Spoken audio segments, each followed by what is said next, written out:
can get to the big stuff incrementally, or you can get to the big stuff on the rough ride.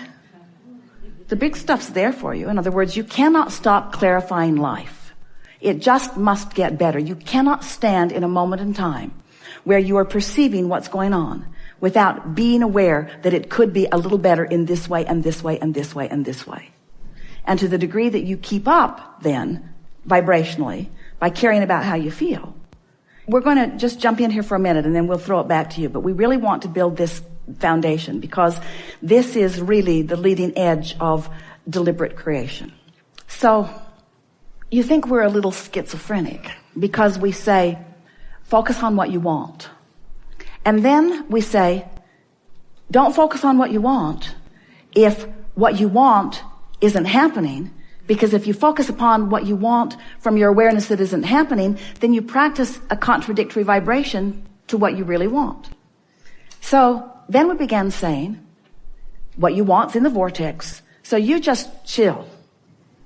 Have a massage, pet your cat, go for a swim, meditate, do anything that you can do to put yourself in a place of non-resistance. And then the grid will begin to fill in. And so then physical friends would say, but I like to be specific. But when I'm specific and it's not going well, then I'm shooting myself in the foot. So we say, well, be aware. Be as specific as you can be and still feel good. Because you want to be specific. But here's the thing that we most want to introduce into this conversation. It isn't you that is being specific. It's the grid filling in that is bringing the specifics. And if you can follow that, in other words, so Abraham, are you really saying that I'm just observing and throwing stuff out there, and then I'm just finding a way to line up with it, and that as it fills in and I observe the specifics, that that's really what creation is? And we say, that's what it is. How about that? So now, here's another piece of it that's really good. So, if you can go general and stay there long enough with non-resistance, that's why meditation helps you, then as your grid begins to fill in, and you begin to notice it, what happens is you get better and better and better and better at discerning the subtleties of those specifics. Did you follow that? In other words, it's fun when you say, I want that, and it's big and you point at it and it comes. That's fun. That's fun. But the real deliciousness, if you're an artist, you want to get really good at it. You don't want to paint with a great big old paintbrush that you'd paint the house with if you're painting on canvas. In other words, you want something that is more refined, don't you? And so the same thing is true with this energy. Once you get the hang of this and you begin to feel the subtleties, so then it becomes as satisfying. Here it is. This is what we've been reaching for. So what's your attention on? How you feel. Not the thought that caused the feeling, how you feel.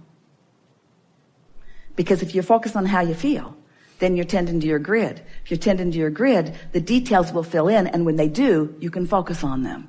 Ooh. Finally, we've got creation turned around in the way that it always has meant to be by the laws of the universe, yes? The thought causes the feeling, but when you focus on the feeling, then the thought comes. That's what attraction is. There's no assertion. It's all attraction. It's about preparing yourself vibrationally. It's like, I'm going to ready myself for the manifestations I seek. That's what the best description of deliberate creation is. I'm going to vibrationally ready myself for the filling in of the grid. You can get yourself into a general enough place, just chewing with us. In other words, as we're having this conversation, it's happening on many more levels than a verbal level. It's a vibrational thing that's going on. And so your vibration is raising and raising and raising and raising and raising. Your grid is drastically improved as a result of focusing in an arena like this. And so then, as you are just paying attention to the grid filling in, and you are making the association between what came and how you felt before, now you've got it, you see. But if you're just blundering around, observing, creating grids, not being aware that you're creating them, not knowing one from the other, just knowing that life is up and down, and stuff's happening, and you're not able to make any association between what flowed into what grid and how that grid felt while you were making it, that's creating by default. Deliberate creating is so much more delicious. Yeah? for someone, we said you like the drama of it because you like to feel the energy moving. So when you really know what you don't want and you really know what you do want, when you finally find a way of no longer offering the resistant vibration and what you do want manifests, it feels really exhilarating to you. But it is equally exhilarating when you start refining your ability to discern this vibration. You want this a little. It's something that is really refined, and you come into vibrational alignment with it. So here's what we're getting at. Your ability to perceive is growing exponentially with the details that you're putting in your vortex. You see how it works? Did you follow that? It was way out there on the leading edge. We want you to get really, really, really good at discerning the subtle differences in energy. And when you're really, really good at it, those subtle differences, when they flow into your grid, will be every bit as satisfying as those big ones that you think you want. All right, now here's the big piece. Those big ones that you think you want can't happen. Those big quantum leaps that you're reaching for can't happen. Because if you've practiced one vibration, it can't fill in with another, you see. The closest thing to a quantum leap you're ever going to experience is when you feel your vortex full and you croak. That's a quantum leap. But as long as you're still here in this physical body, you really want to get good at devouring, at savoring the deliciousness of the subtleties of that, you see. You are so much more than you see here in these physical bodies. Do you know that? You were source energy before you got here, and you still are source energy. The larger part of you still is that. And sometimes you say, well, if that is true, then why would I come?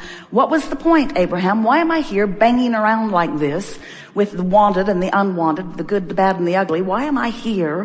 Why am I here in this physical form? What's it all about? And we say, it's about your joyous experience. And it's about all of our joyful expansion. It's about finding something new to focus upon and allowing the laws of the universe to fill it in with vivid detail that will surprise and delight you, and always delight you, while sometimes it may not surprise you, because sometimes you'll have a clue once you get good at reading vibration about what's coming. You'll know generally the goodness that is coming to you. And that really is what we are wanting in this conversation that we're having together today. We want to awaken within you your ability to anticipate in advance the goodness that is coming to you. So you stand ready and open for it, not guarded and fearful of it. So you stand expectant of it, not pessimistic of it. So you stand in any moment in time, in any conversation, no matter what you're doing, no matter what you're thinking about, knowing that well-being is yours. Not just future tense, but present tense. So let's say that you've been fussing about things, you've been uncomfortable, maybe even complaining to people. And you've been doing it for long enough that you've got a pretty active vibration going on about that. So formerly we called that your point of attraction. Now we're calling it your grid. Are you following the idea of the grid? It's like the framework of a building that will fill in with more specific details. But it's the basis. It's the root that is, it's sort of like the average of the thoughts that you've been thinking and what they represent vibrationally. So let's say you've been fussing and worrying and arguing and complaining, and that's a grid that you've got going on. And because that's the grid that you've established, it's filling in. It's filling in with more annoying people. Next logical step. It's filling in with more things going wrong. Next logical step. It's filling in because law of attraction is bringing to you what your point of attraction equals. You follow? Mm-hmm. Now, we really like this word that we're going to now apply to the grid. Momentum. Law of attraction causes a momentum to flow into the grid. And that momentum is what addiction is. It's the manifested behavior that matches the momentum. That's why we say there are positive addictions, because there certainly are positive momentums, and there are what you would call negative addictions. So all we're talking about is somebody, without knowing what they were doing, established a point of attraction, a grid, a habit of thought. They beat the drum of things that they do not want, and did it long enough that now there's momentum going. And so now we're saying to you, if you specifically say, I'm going to stop participating in this beverage that I've been participating in, it's not likely that that's going to be easy, because the vibrational momentum, the grid is filling in. The craving is still there. Now, you could use your willpower, but we don't recommend using willpower, because willpower is trying to buck a current of a grid filling in. Right. You've heard this analogy. It's our favorite relative to this subject. I've fallen out of an airplane. I jumped out of an airplane. I'm at 50,000 feet. I have no parachute. What should I do? And we say, hang on, it'll be over soon. Because given your expectations and your experience in this time-space reality, there's a pretty sure thing of what's going to happen next. But what's going to happen after that is really what's in question. So what we're saying here is, don't try to change course in the middle of momentum, in the middle of law of attraction's response to your grid. Don't try to buck that current. It will just make you tired. Instead, at a time of non-resistance, prepave a different grid, and do it often enough that you get some momentum going there, so that that grid is calling you more powerfully than the former grid. Sure. Because when you allow it in that way, then the cooperative components of the universe assist you. Right. And the cooperative components of the universe include the cells of your body. They include your vibrational basis. They include everything that has anything to do with you in your current powerful now moment. What we really want you to hear from us is that there is never any advantage to you ever in focusing upon something unwanted and having a discussion about it, because it cannot go away until you either find a remedy that you believe will make it go away, or you withdraw your attention from it. Now, let's go back to that remedy that you believe will make it go away. If you had a condition and you went to see someone and they said, oh yeah, I see it all the time, eat this, drink this, rub this on, and you'll feel fine. Then your desire, which is the conversation we had when you sat down, your desire is such that that little bit of information massaged your belief and softened your resistance enough that your desire dominated, and off you go toward the recovery that you're looking for. Okay. But if you have a condition that is stubborn, that people are perplexed about or concerned about, and so it persists, so even in the midst of your awareness of your active desire to improve it, you're witnessing the opposite of the improvement that you're looking for. Now that contradictory energy is holding you in that place of non-movement.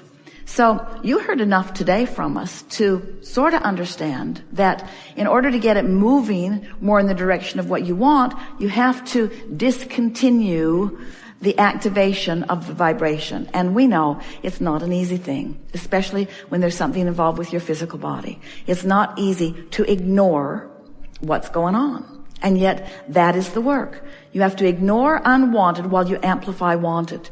And there's something really wonderful about a physical condition or about anything unwanted, because it can give you a bounce. It can amplify your desire in a stronger way. But the thing that is a little tricky about it, when you have specific things that you know you do not want, even though it causes you to now have specific things that you know that you do want, it's quite a vibrational jump between the not wanted and the wanted. Yes. Such a jump that most people don't make it. Yes. Especially since the persistence of the day-to-day experience is such that it keeps getting your attention and you keep renewing that vibration. So your work really, and we talked about it at the beginning of this day, is to get as general as you can about it, because you have a chance to shift vibration if you go general, where the specifics of it, in most cases, won't let you. So, can you remove yourself from the specifics of it long enough to have a general conversation? In other words, could you say, I have a temporary condition. Can you feel the softness of a temporary condition as compared to a chronic condition? Yes. Now, it can be chronic and temporary.